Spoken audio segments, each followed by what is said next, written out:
Hello all, இன்றைக்கி rose aroma கிச்சனில் என்ன குக்கிங்னு பார்க்கலாமா? முட்டை தொக்கு சாதம் தான் பண்ண போகிறேன். வாங்க எப்படி செய்யுதுன்னு பார்க்கலாம். ஃபஸ்ட்டு ஆயில் ஊற்றி மிளகாய்த்தூள் மஞ்சள்தூள் ஆட் பண்ணிக்கிறேன். நெக்ஸ்ட்டு வேக வச்ச முட்டையெல்லாம் லைட்டாக கட் பண்ணி அந்த ஆயிலே நான் ஆட் பண்ணி நல்லா ஃப்ரை ஆகுற மாதிரி எடுத்து வச்சுக்கிறேன்.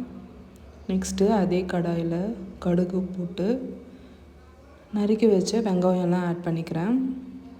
வெங்காயம் நல்லா வணங்கினதுக்கப்புறம் உப்பு ஆட் பண்ணிக்கிறேன். நெக்ஸ்ட்டு பச்சை மிளகாய் கட் பண்ணி வச்சதை ஆட் பண்ணதுக்கப்புறம் இடித்து வச்ச பூண்டு ஆட் பண்ணிக்கிறேன். எல்லாம் நல்லா வணக்கி விட்டதுக்கப்புறம் குட்டியாக நறுக்கி வச்ச தக்காளிலாம் நல்லா ஆட் பண்ணிக்கிறேன். எல்லாம் நல்லா கலந்து விட்டதுக்கப்புறம் இதில் நான் ஒரே ஒரு மசாலா தான் ஆட் பண்ண போகிறேன். அது என்னென்னா மிளகாய் தூள் மட்டும்தான் ஆட் பண்ண போகிறேன்.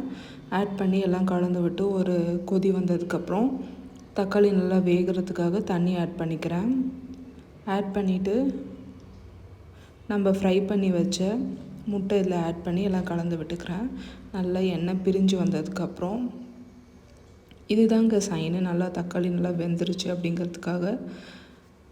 எண்ணெய் நல்லா பிரிஞ்சு வந்ததுக்கப்புறம் முட்டையெல்லாம் தனியாக எடுத்து வச்சுட்டு அதில் வடித்து வச்ச ரைஸ் ஆட் பண்ணிக்கிறேன்.